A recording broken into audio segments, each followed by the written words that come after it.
Alam po natin na hindi maaaring mabuhay ang ating physical body kung wala pong oxygen. Amen po ba? Ganon din po sa ating spiritual life, kung saan ang pinaka-oxygen naman po natin ay prayer.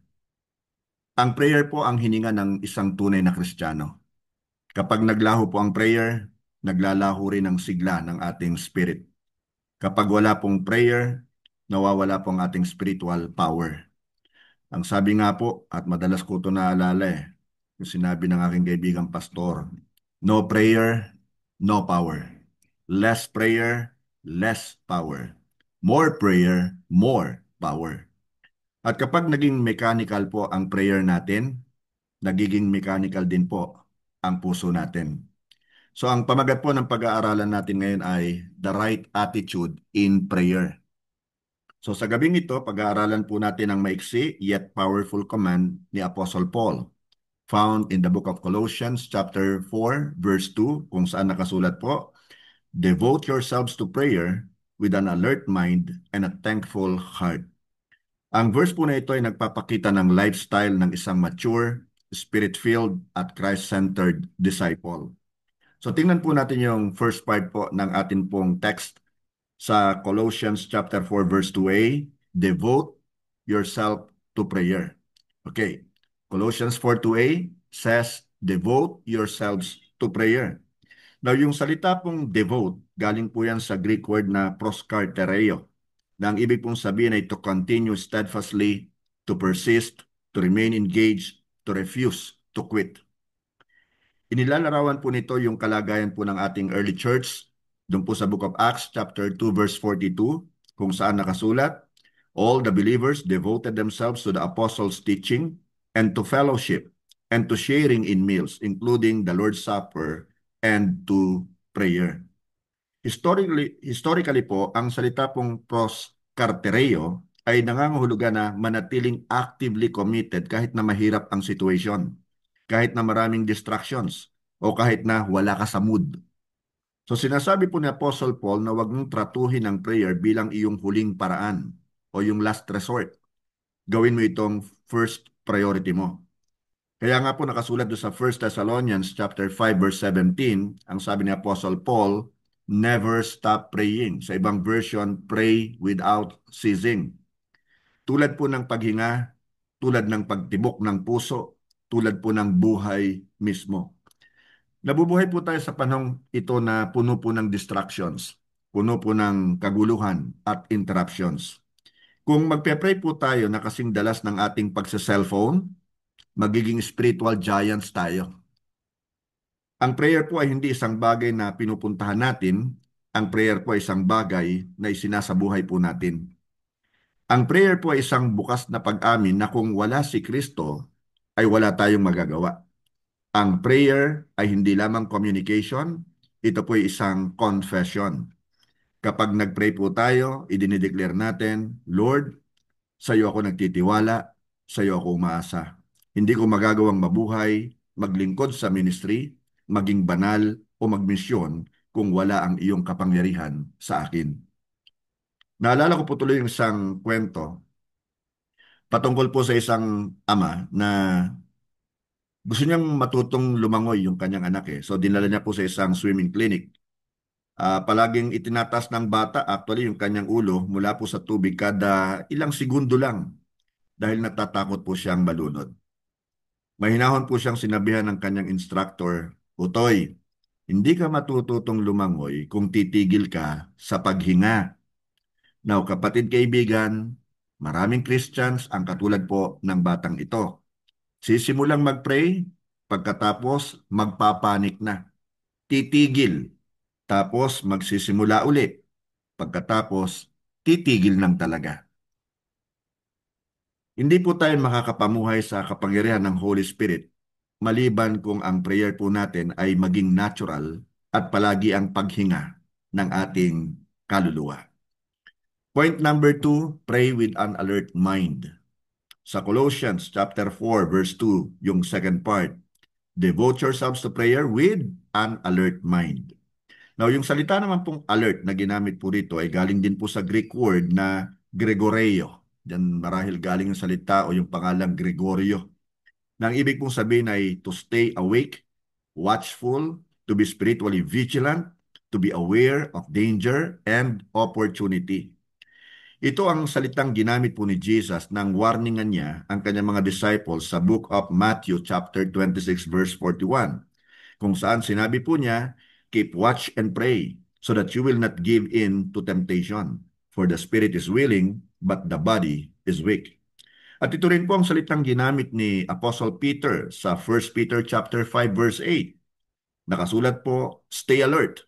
Watch out for your great enemy, the devil. He prowls around like a roaring lion looking for someone to devour. Isinulat naman po ito ni Peter para sa mga Christians na humaharap po sa persecutions, pag-uusig, sa tukso, panghihina ng loob at mali pong katuruan. At ano po ang sinabi niya? Stay alert. Bakit? Dahil ang kawalan po ng prayer ay katulad ng spiritual na pagkaantok na nauuwi pagkadalasan ay sa pagkatulog na. Nang isulat po ni Apostle Paul ang Book of Colossians, in-infiltrate ng mga false teachers ang church ng mapanlinlang na philosophies at mga mali pong katuruan. Ang isinagot po ni Apostle Paul sa Colossians naman ay hindi mula po galing sa kanyang galing sa pagdidebate ha. Ang isinagot niya ay ang devoted, alert at discerning prayer. Sa panahon po natin ngayon, bukod po sa mga nabanggit ko, marami pang ibang panganib ang dapat nating pag-ukulan ng pansin.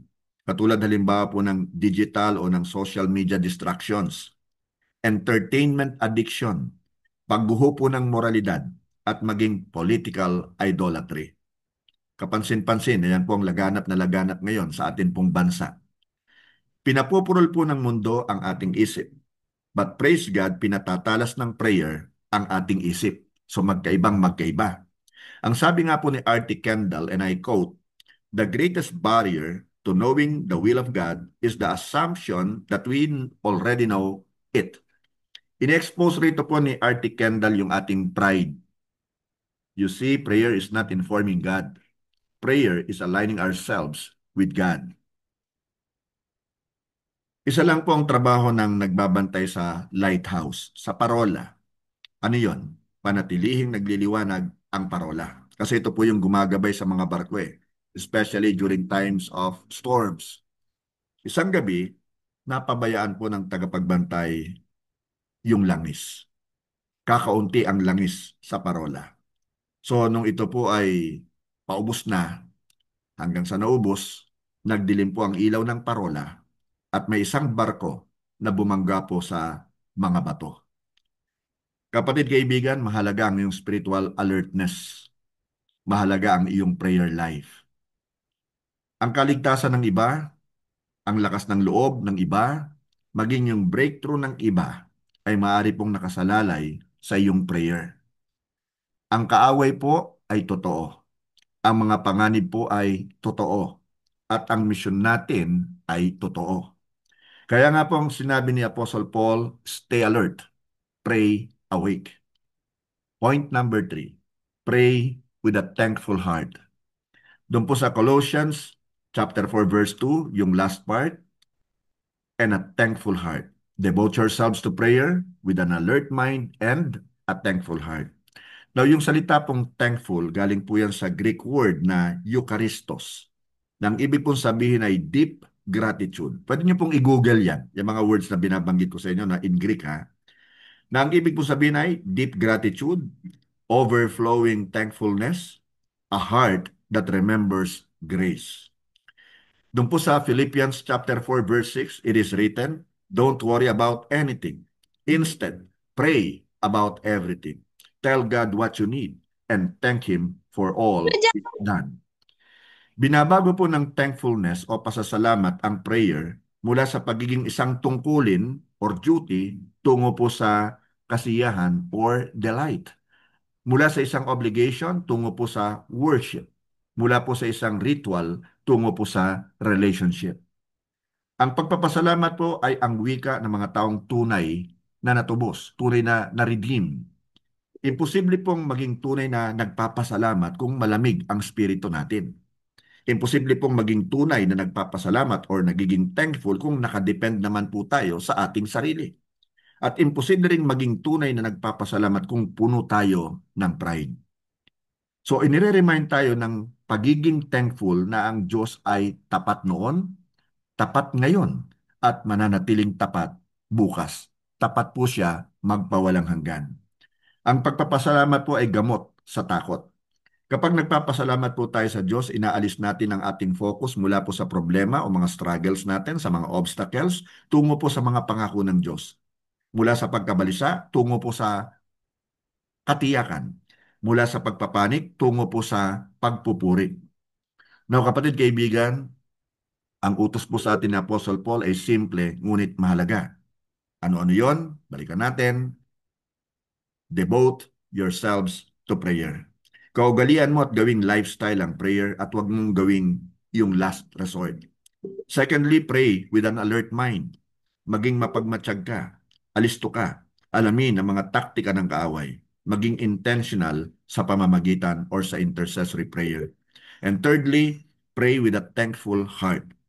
Let gratitude fuel your worship and shape your prayers.